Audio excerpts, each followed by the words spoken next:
There are big bikes, there are small bikes, there are fast bikes, there are slow bikes, there are cruisy bikes, and there are fun bikes.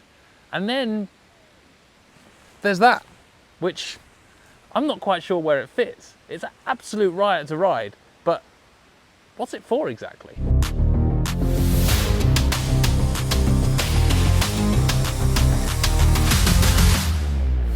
This is the Zero XE.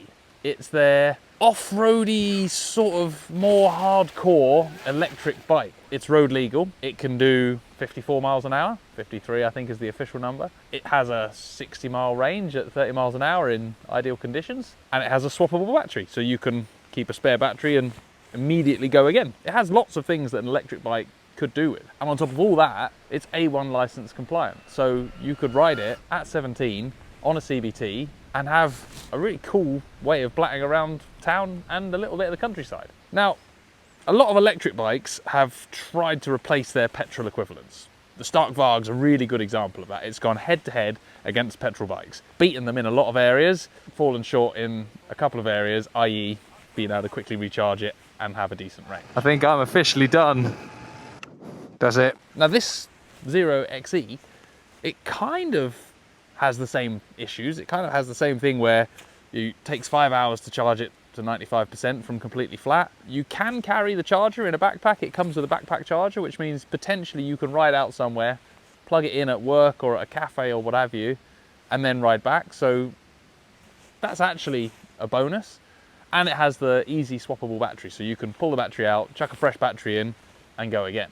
So it does address a few of those issues, but you're still riding it, looking at your range and wondering how far you've got to go. You're still riding it, not being able to stop somewhere, go psh, and go and do another 100 or so miles. So in terms of replacing a, let's say, a 125cc trail bike on the road, it doesn't do it.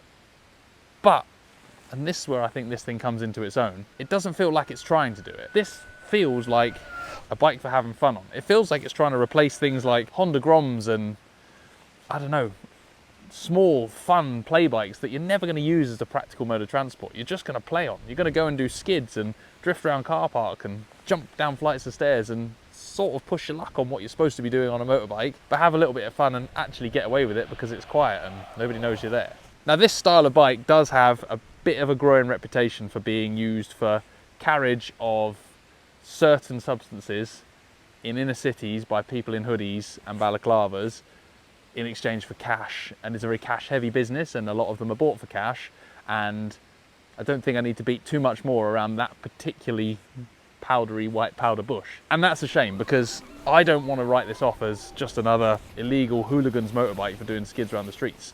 Actually, for getting people onto motorbikes, for people who want to start riding, it's great. Now to you Bike World viewers out there, and to me, petrol-powered motorcycles are a thing of absolute beauty and wonder. We love them.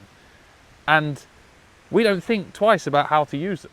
But if we're talking about someone coming new into motorcycles, someone who's not grown up around them, someone who's not been explained and intuitively knows how they work, let's take explaining to a complete newbie how to ride, how to pull away on, let's say, a CBR 125.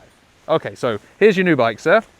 You've got to turn this tap on, and that makes the petrol run into the carburetor. Don't worry about it. It's just, you just have to turn the tap to on. On or reserve? Well, on to start with and then reserve afterwards. Right, clear? Clear, okay. Now, you need to turn the bike on with this key here, and that makes it go, that's on. But it's not on, that's just the ignition that's on. Because if you want to make it actually go on, you have to press this button here that turns the engine over with an electric motor so that the engine can run on its own. Got that? Clear as mud, right. If it's cold, you've got to pull this choke lever out. Why is it called a choke lever? Nobody knows. Doesn't strangle you? Who knows? But you pull this choke lever out, right. How do I know when to pull it out? Well, if it's cold. Well, what if it's slightly cold?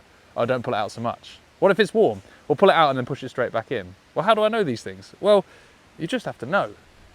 So now you've got your fuel tap and your choke and your ignition and you've got your engine running and it's warmed up so you've pushed your choke back off at the right time. Now you want to pull away. Right, easy. Pull this lever in on the left handlebar. It's called a clutch. Why is that? Oh, because you have to clutch at it. It's like clutching at straws. Pull the clutch in. Got that? Clutch, right. Then you push this lever on your left foot, but I'm using that to keep my weight up. All right, we'll have to lift that off the floor and click that lever in. Got that? Oh, it's stalled. Ah, that's because you didn't put the side stand up. The side stand, yeah. Well, motorbikes need something to stop them falling over when you're parking them. Oh, so if I don't put that down, it falls over. Well, unless you hold it. Yeah, got that? Got that. Right, side stands up. We've started it again. We've clunked it into gear. We've got our clutch in. Now, if you want to pull away, you have to let go of that. But you can't just let go of that. You have to open the throttle a bit. Well, how much? Well, not too much, because it'll wheelie. Okay, but if you don't do it enough, it will stall. Right, so how do I know how much? You just have to figure it out. Okay, and then that's it? No. Now, when you're riding, you need to change into other gears. Why have I got other gears? What if you want to go at different speeds? Well, what gear for what speed? Well, I don't know. You have to guess. Well, how do I know that? Well, you just have to feel it. Do you get my point? We don't think about riding motorbikes because we've grown up around them and we've learnt them. But if you try to explain a geared petrol carburetted motorcycle to someone who's not into it, they make no sense whatsoever. They're horrendously complicated. And that, I think, is where bikes like that really come in. I love learning all the technical stuff, and I think a lot of people eventually get into that. But that initial, I want to get on this thing and ride a bike and enjoy the freedom of balancing on two wheels, the wind in my hair, all that stuff that we love about motorbikes, that, you turn it on, kick the side stand up and ride away. That's all there is to it. There's no complicated clutch and gears. There's no figuring out how warm the engine needs to be when you turn the choke on and off. And I know we've developed bikes that are fuel injected and don't have fuel taps and don't have chokes. But the fact remains that an electric bike is so simple. And if it gets more people into motorcycles, we can then brainwash them and make them realise how much better a 1000cc superbike is later on. But if this is the step that gets them in the door, I think it's a good thing. And I think all the people that pounce on electric bikes with this sort of we don't want these vegan motorcycles, I think they need to stop for a second and just consider that. Just consider that, okay, it might not be for you personally, but if it gets someone onto a motorcycle, then immediately the world is a better place. Now, a little bit about the Zero XE itself. It's got long travel suspension that's fully adjustable. It's got a really strong kind of burly feel to it. It's got a big alloy frame, big chain on it. It doesn't feel like a full-on enduro bike, but it also doesn't feel like a cheap plasticky toy that's going to break in 5 minutes.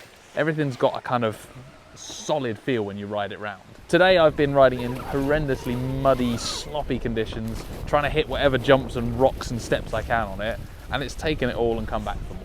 Personally, I'd probably tweak the standard tyres. The CST tyres felt absolutely rock hard to me, which if I was riding somewhere deserty and gravelly would be amazing.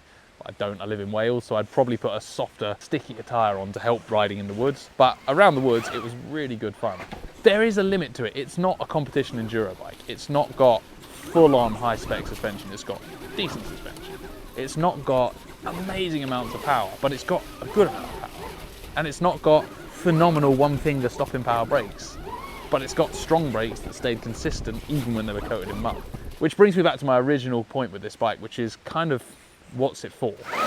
You're not going to replace your competition enduro bike with it. You're not going to replace your long distance touring road bike with it. But in the middle somewhere, you can go and have a play off road. You can use it for learning stunts and wheelies and skids and drifts. It's actually really good fun for doing that stuff on. At 100 kilos, it's light enough that you can kind of chuck it around and it doesn't feel too imposing. I found myself talking around in circles a little bit about this bike because genuinely I can't quite put my finger on what it's for. For bringing someone into the motorcycle world, for bringing someone into the sport, I think it's brilliant. You can ride it on a CVT. You've got the option of decent range if you carry a spare battery or you take the charger on your back. You can get out, you can explore, you can do some trails, you can do some on-road, you can do some off-road, and it's a super easy, basic thing to jump on and use. So for that world, I think it fits really well. Now, for those of us who are in motorcycle world, I've been trying to work out where that bike would fit in our lives. I think if you were someone who travelled around with a moped on the back of your camper, I think it'd be a right laugh. I think the fact that you can charge it on a normal 240 volt socket, I think it would be great if you parked up your camper somewhere and wanted to ride into town for dinner, bomb out to the beach, or go and ride a few of the local trails. It's light,